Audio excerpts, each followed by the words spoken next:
আজ 18 জানুয়ারি 2026। আমার বাড়িতে দক্ষিণা কালী পুজোর একটা অনুষ্ঠান ছিল, যে মা আমার পেছনে বসে আছেন। গিফট পেয়েছি দেখুন।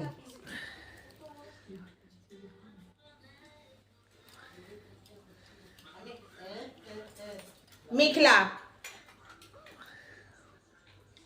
বৃষ্টি আবার হয়ে যাবে না?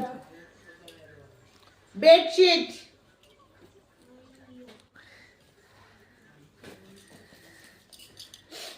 নাইটি, এ তো অভিশপ্ত।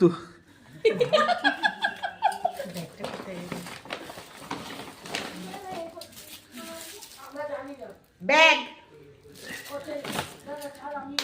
দাঁড়ান, আমি এটা নিজেই দেখিনি কি আছে।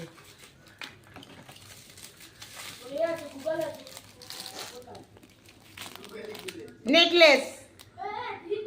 আমার খুব ভালো লাগে এরকম পুজো প্রতি বছরই হতে থাকে, আর আমি এরকম গিফট পেতেই থাকি, কারণ এখন আর বাধ্য হয় না, অ্যানিভার্সারি হয় না, কিচ্ছু হয় না, এরকম পুজোটাই হয়। নমস্কার।